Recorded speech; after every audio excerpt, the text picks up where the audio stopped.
Bab 143. Yvette, yang baru saja meneguk air, melihat bahwa orang kaya itu sebenarnya telah menghapus sebuah pesan. Apa pesan yang dia kirim, dan mengapa dia menghapusnya? Dia merasa sedikit aneh. Dia kebetulan sedang minum air sekarang jadi dia tidak melihat pesan apa yang telah dia hapus. Orang kaya itu sedang online tetapi bagaimana mungkin dia tidak menerima uangnya? Terima kasih telah membantu saya sebelumnya, jawab Yvette. Chuck berkeringat dingin saat membaca pesan itu. Untungnya, dia telah menghapusnya tepat waktu. Kalau tidak, kata Wife, sudah cukup bagi Yvette untuk mengetahui bahwa orang kaya itu adalah dia. Untunglah. Chuck menghela nafas. Saat dia mengirim pesan tadi, dia berpikir apakah itu bagus. Ide untuk mengakui kesalahannya dan mengatakan yang sebenarnya. Namun, dia ragu-ragu, bagaimana dia akan memberitahunya? Karakter Yvette berbeda dengan karakter Lara Jean. Apa yang akan dia lakukan jika Yvette berpikir bahwa dia berbohong padanya dan mempermainkan perasaannya? Chuck mengakui bahwa dia telah berbohong padanya, tetapi dia tidak punya pilihan saat itu. Ketika dia hanya menambahkannya di WeChat pada saat itu ketika dia hampir ditipu untuk berhubungan seks dengan beberapa orang acak di hotel. Chuck hanya memberikan kontaknya untuk memastikan apakah dia baik-baik saja. Dia menatap pesannya untuk waktu yang lama tetapi dia tidak membalas. Lupakan saja, pikirnya. Dia berharap Yvette perlahan akan melupakan pria kaya yang pernah berhasil membantunya dalam krisis. Yvette menatap layar ponsel dengan saksama. Apakah orang kaya itu tidak online? Mengapa dia tidak menerima uang atau membalasnya? Dia merasa ini mencurigakan. Siapa yang bisa menjadi orang ini? Dia ingin tahu identitas orang yang membantunya terus-menerus. Sebenarnya, dia sangat ingin tahu siapa orang ini, dia telah mengundangnya untuk bertemu dengannya 2 kali sebelumnya, tetapi dia tidak muncul. Beberapa kali itu, dia cukup kecewa.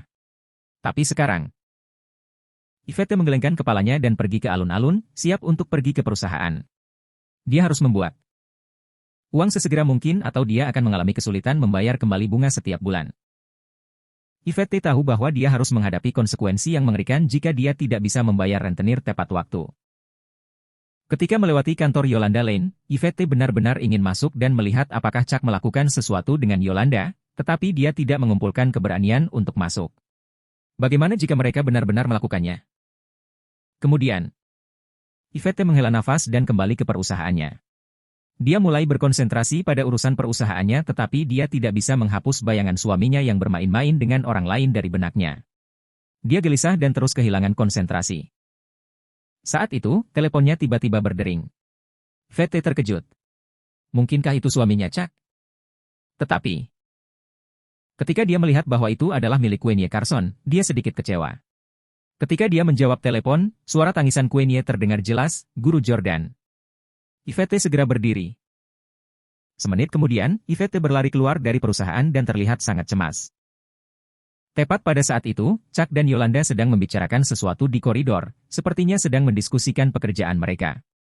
Setelah Yvette melihat mereka, dia menghela nafas dan bersiap untuk segera pergi.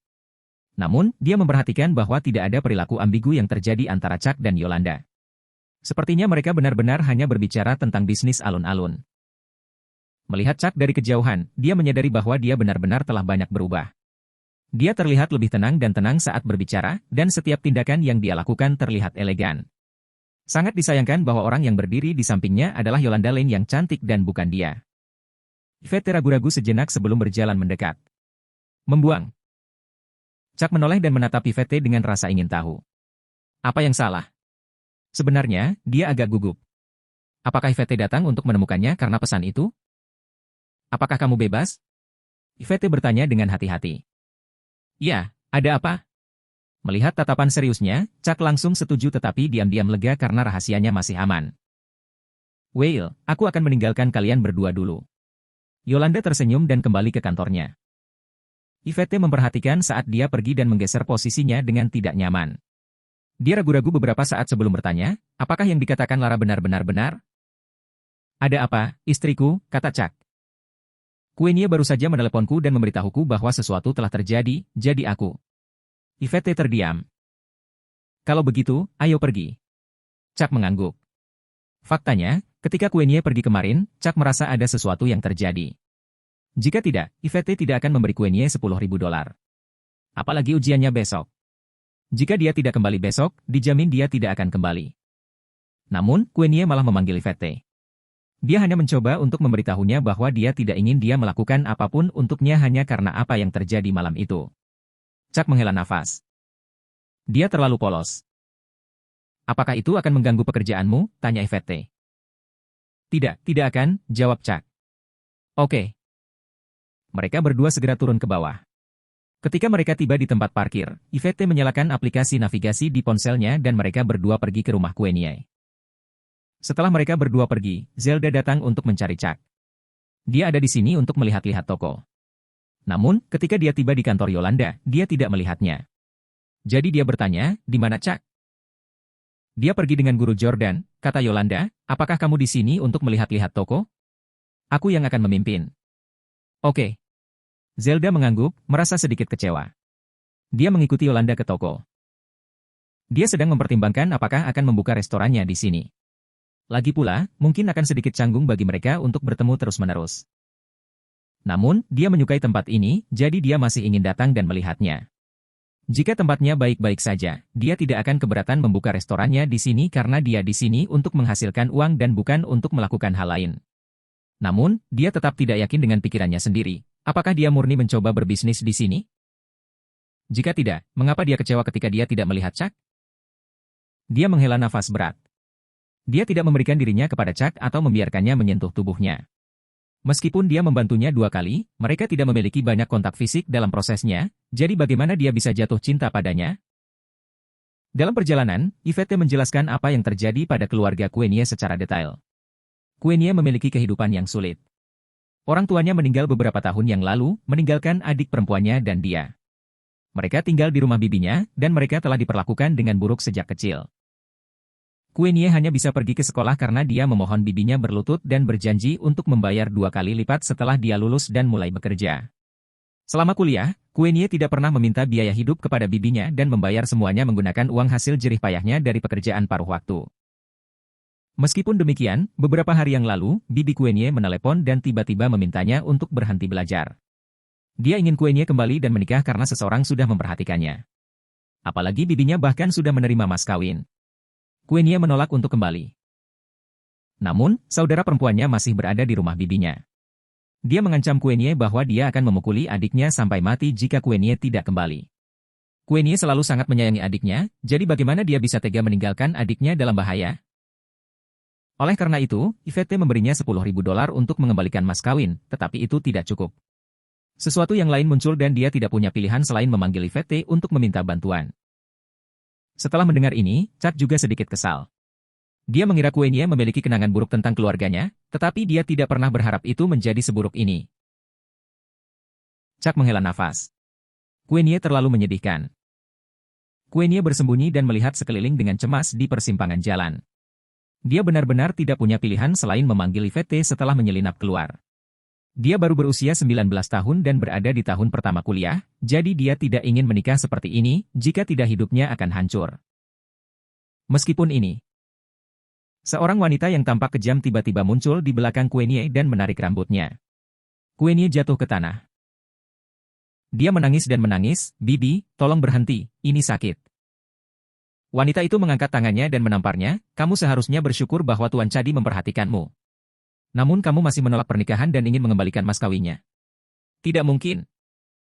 Bibi, tolong jangan lakukan ini padaku. Aku masih ingin kuliah, sungguh."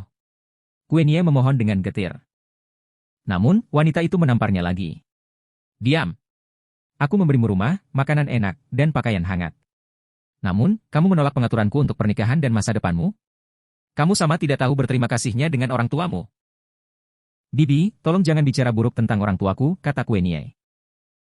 "Ibumu Aptecheha, dan ayahmu adalah bastard yang lebih besar lagi. Alasan mengapa aku memintamu untuk menikahi Master Chadi adalah untuk memberimu kesempatan baru dalam hidup. Jangan tidak berterima kasih seperti orang tuamu. Dapatkan kembali sekarang." Wanita itu menjambak rambut Queenie dan menyeretnya ke belakang.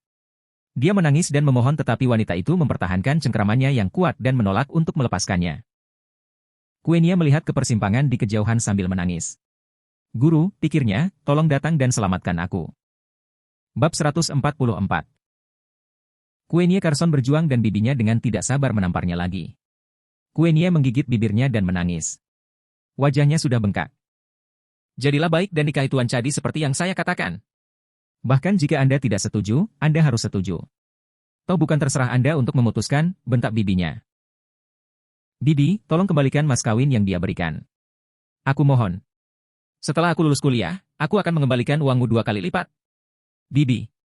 Pinta Kuenie. Dia benar-benar merasa putus asa. Dia masih memiliki saudara perempuannya untuk diurus. Kalau tidak, dia akan melarikan diri sejak lama, tetapi sekarang, bagaimana dia bisa melarikan diri? Kamu akan membayarnya kembali? Apa yang harus kamu bayar untuk itu? Apakah kamu tahu banyak mahar yang telah diberikan Master Cadi kepada kami? Kamu bahkan tidak akan dapat mengembalikan uang itu jika kamu bekerja seumur hidupmu, bukan? Bahkan menyebutkan membayarnya kembali 2 kali lipat, wanita itu menyeringai. Bibi, tolong beritahu saya berapa harganya. Saya pasti akan memberikannya kepada Anda setelah saya mulai bekerja, kata Kuenie. Diam. Aku bilang, Tuan Cadi memberi kami 500.000 untuk pernikahanmu. Bagaimana kamu bisa membayarnya kembali? Kamu sangat bodoh, jika kamu pergi keluar dan bekerja, itu hanya 3 atau 4.000 sebulan. Bagaimana Anda bisa membayarnya kembali, bentak wanita itu. 500.000? Kuenie duduk di tanah dengan wajah pucat. Dia berpikir bahwa itu hanya akan menjadi jumlah 5 digit, tetapi mengapa sebenarnya begitu banyak? 500.000 benar-benar jumlah yang besar untuknya. Bisakah kamu membelinya? Wanita itu mengejek dan menarik rambut Kuenie untuk menjemputnya. Liter, aku bisa meminjamnya dari teman-temanku, kata Kuenie. Kamu ingin meminjam dari temanmu? Ibumu seorang gelandangan yang miskin dan begitu juga kamu. Apakah kamu punya teman yang mampu meminjamkanmu 500.000 dolar? Wanita itu mencemooh. Kuenie menggelengkan kepalanya putus asa. Dia mengeluarkan 10.000 dolar yang diberikan Yvette Jordan dari tasnya.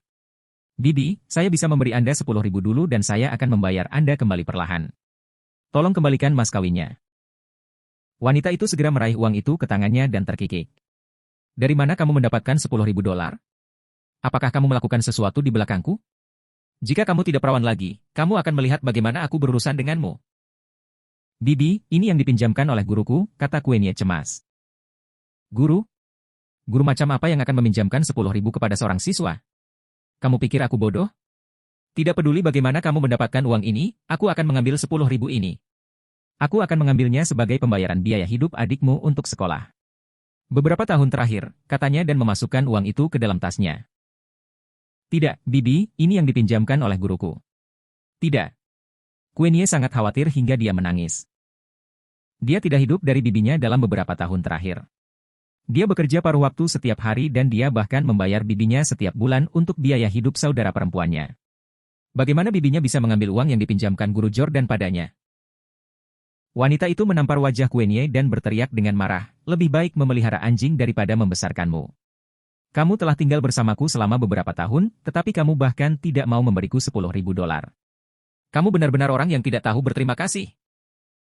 Bibi, uang itu bukan milikku, sungguh bukan, teriak Kuenie putus asa. Pada saat ini, ponselnya berdering. Dia buru-buru mengeluarkannya dan melihatnya. Itu adalah guru Jordan.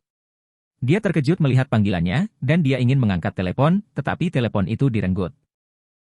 Wanita itu meliriknya dan berkata, Guru Jordan. Orang bodoh ini yang meminjamkanmu 10.000? Telepon ini, kamu tidak bisa menggunakan teleponmu lagi sebelum kamu menikah dengan Master Cadi. Tidak.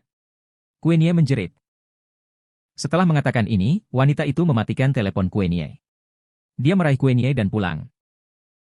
Yvette Jordan, yang duduk di dalam mobil, tampak tidak senang. Ada apa, istriku? Chuck bertanya dengan rasa ingin tahu. Yvette menggelengkan kepalanya dan berkata bahwa tidak apa-apa. Ketika dia menelepon lagi, dia menemukan bahwa telepon telah dimatikan. Dia merasa bahwa Kuenie pasti dalam masalah. Suara yang barusan memarahinya bukanlah suara Kuenie, jadi itu pasti bibinya. Ponsel Kuenie dimatikan, tetapi dia memintaku untuk menyetir ke sini. Yvette menghela nafas. Yvette sangat menyukai gadis itu. Dia tidak ingin hidupnya hancur begitu saja, tapi sekarang sepertinya sesuatu yang lebih buruk telah terjadi pada Kuenie. Dia pasti dikurung di rumah oleh bibinya. Chuck melihat sekeliling tetapi dia benar-benar tidak melihat Kuenie. Apa yang harus kita lakukan sekarang? Kata Yvette dengan cemas. Chuck berkata, istri, tunggu sebentar. Aku akan meminta seseorang untuk mencari tahu di mana Kuenie tinggal. Bagaimana kita mengetahuinya? Tanya Yvette.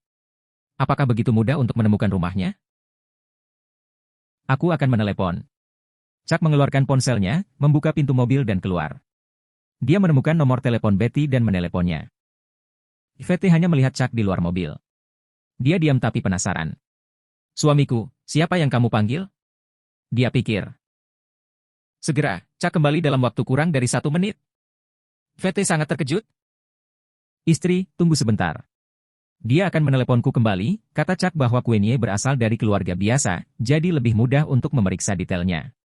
Menelepon saja sudah cukup untuk Betty. Jika dia tahu di mana dia tinggal, mereka bisa langsung pergi ke sana. Dalam waktu kurang dari 1 menit, panggilan Betty datang. Chuck menjawab telepon dan menutup telepon dengan anggukan. Mengapa kamu tidak mengemudi sejauh 3 mil lagi, istriku, kata Chuck sambil menunjuk jalan. Padahal, rumahnya tidak jauh dari mereka. Yvette mengangguk dan mengemudikan mobil sesuai dengan instruksi Chuck. Tetapi, bagaimana kamu tahu, suamiku? Yvette tidak bisa tidak bertanya. Bagaimana dia bisa menelepon untuk mencari rumah seseorang? Seharusnya tidak sesederhana itu, kan? Sudah kubilang aku pewaris kaya. Chuck tersenyum. Yvette merasa ditertawakan. Jadi, karena kamu kaya, kamu bisa melakukan itu? Ya, lebih serius, oke? Kamu pikir aku tidak akan tahu apakah kamu kaya atau tidak? Kami tumbuh bersama, jadi apa yang tidak saya ketahui tentang Anda? Berbicara tentang ini, wajah Yvette memerah. Dia benar-benar melihat Chuck tumbuh perlahan tetapi dia tidak melihatnya selama hampir 8 tahun, karena Chuck tidak mengizinkannya memandikannya. Chuck terdiam. Dia telah mengatakannya 2 kali, tetapi Yvette tidak mempercayainya. Ya, jika ini rahasiamu, aku tidak akan menanyakannya, kata Yvette, mengemudikan mobil dengan serius. Dia tidak berpikir itu lucu baginya untuk membuat lelucon. Istri, aku benar-benar kaya. Kenapa kamu tidak percaya padaku? Oke, aku percaya, aku percaya. Berhenti mengatakannya, kita akan segera sampai. Chuck merasa bingung. Apa yang dia katakan membuat Yvette semakin skeptis. Sepertinya dia harus meminta ibunya untuk bertemu dengan menantu perempuannya. Pada saat itu, Yvette akan mempercayainya, bukan? Jika kamu lari lagi, aku akan menghajar adikmu sampai mati, tegur wanita itu. Queenie kembali ke kamarnya. Dia berlutut di sudut dan menangis sedih. Wanita itu berjalan keluar ruangan dan memanggil Master Chadi. Segera, BMW seri 5 melaju ke pintunya. Seorang pria berusia 30-an keluar dari mobil. Dia memiliki gigi kuning dan wajah berminyak. Dia terlihat sangat menjijikkan. Tuan Chadi, dia ada di kamar. Saya akan membiarkan Anda tinggal bersamanya malam ini. Bagaimanapun, Anda berdua akan segera menikah. Begitu Anda mengklaim keperawanannya, dia akan menyerah, dan dia akan menjadi milikmu selamanya, wanita itu dikatakan. Master Chadi sudah lama tidak sabar. Beberapa nasib buruk telah menjangkiti keluarganya baru-baru ini. Dia ingin menikahi seorang istri untuk membawa keberuntungan ke dalam keluarganya. Secara kebetulan, wanita ini mendekatinya dan mengatakan bahwa dia memiliki keponakan yang masih perawan. Apakah itu bukan waktu yang tepat? Tentu saja, Tuan Chadi setuju. Dia segera memberinya $500.000 untuk mas kawin. Oke, aku akan memberimu uang untuk bermalam di luar. Jangan pulang malam ini. Master Chadi mengeluarkan $1.000 dan memberikannya kepada Bibi Queenie. Wanita itu ragu-ragu. Dia khawatir Queenie akan melarikan diri lagi, yang tidak akan pernah bisa dibiarkan. Dia ingin berjaga-jaga dan menunggu sampai Queenie kehilangan keperawanannya, lalu dia akan keluar, yang menimbulkan risiko lebih rendah bagi mereka semua. Kenapa? Apakah kamu ingin kita bertiga melakukannya bersama? Tuan Chadi berkata. Secara sarkastis. Dia meliriknya, menatap pinggulnya yang besar. Ketika wanita itu mendengar ini, wajahnya langsung memerah. Dia pasti tidak akan melakukan hal memalukan seperti itu. Tidak apa-apa jika hanya mereka berdua. Bagaimanapun, Master Chadi kaya. Dia mengambil uang itu dan berkata, Tuan Chadi, saya akan keluar sepanjang malam. Tapi, gadis itu sangat keras kepala, saya khawatir. Kamu takut? Berapa banyak wanita yang aku mainkan? Jika aku menginginkannya, bagaimana dia bisa lari dariku? Tuan Chadi menggelengkan kepalanya. Apakah tidak mudah baginya untuk berurusan dengan seorang mahasiswa? Itu bagus. Wanita itu melanjutkan perjalanannya. Master Chadi menyeringai dan membuka pintu. Ketika dia melihat Queenie duduk di tanah, dia langsung bersemangat. Betapa mudanya dia. Sosok dan penampilannya benar-benar menakjubkan. Dia menutup pintu dan menguncinya. Queenie sangat ketakutan hingga wajahnya menjadi pucat. Bibi, Bibi. Berhenti berteriak. Bibimu sudah keluar. Aku tidak menyangka istri baruku begitu cantik. Ayo, biarkan suamimu menjagamu malam ini, kata Tuan Cadi dan bergegas. Quenya menangis putus asa dan berjuang keras, tetapi tamparan Master Cadi hampir melumpuhkannya. Dia jatuh di tempat tidur dan mata Master Cadi berbinar. Dia menggosok tangannya dan berjalan dengan tidak sabar. Bab 145. Hubi, itu di sana, bukan, kata Yvette Jordan. Dia menunjuk ke sebuah rumah tidak jauh. Itu adalah sebuah desa dan mereka bisa melihatnya sekilas. Yah, sepertinya begitu. Tapi kenapa ada BMW di depan pintu Quenya? Chuck Cannon bingung.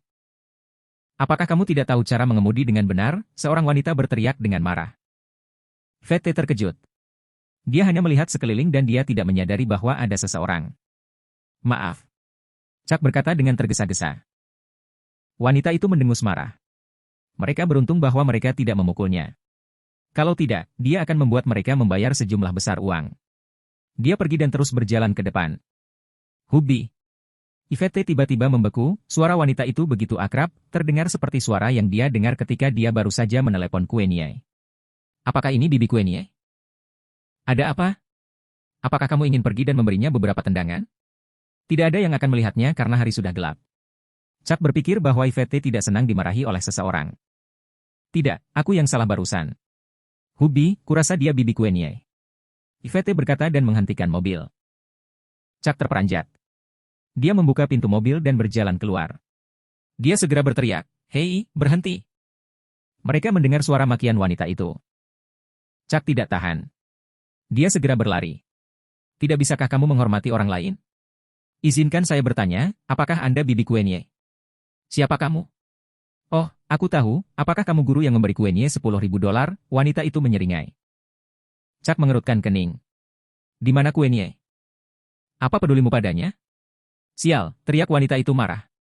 Jika kamu tidak pergi sekarang, aku akan memanggil polisi. Chuck menatapnya dan mengabaikan Ner. Dia berjalan dan masuk ke mobil. Istri, ayo masuk ke dalam rumah Quenya.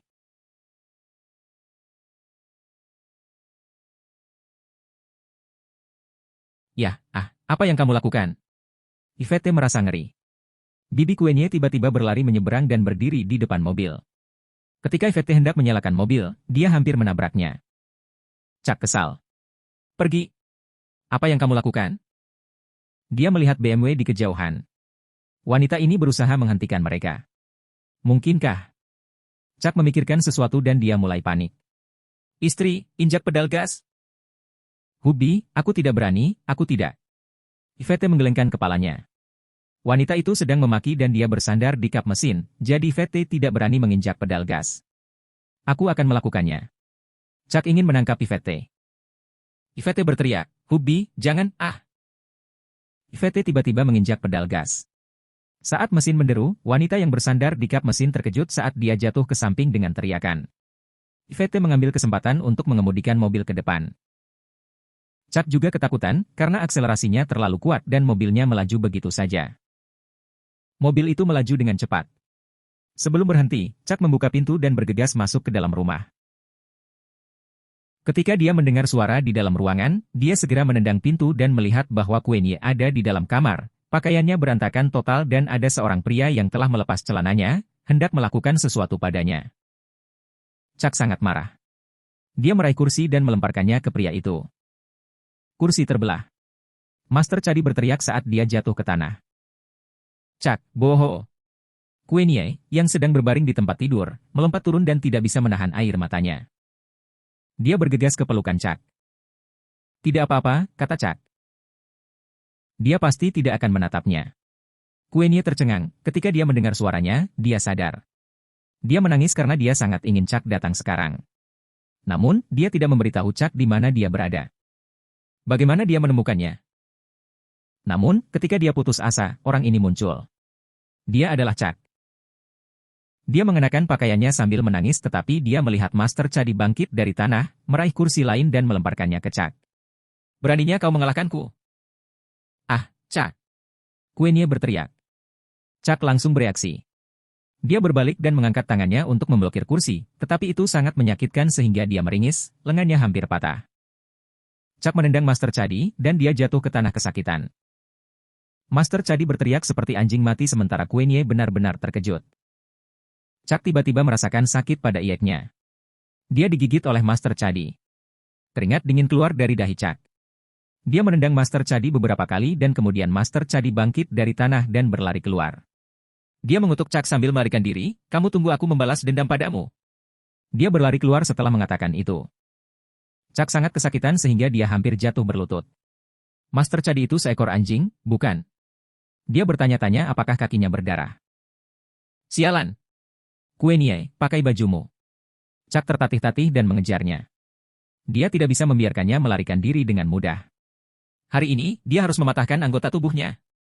Kuenye masih linglung.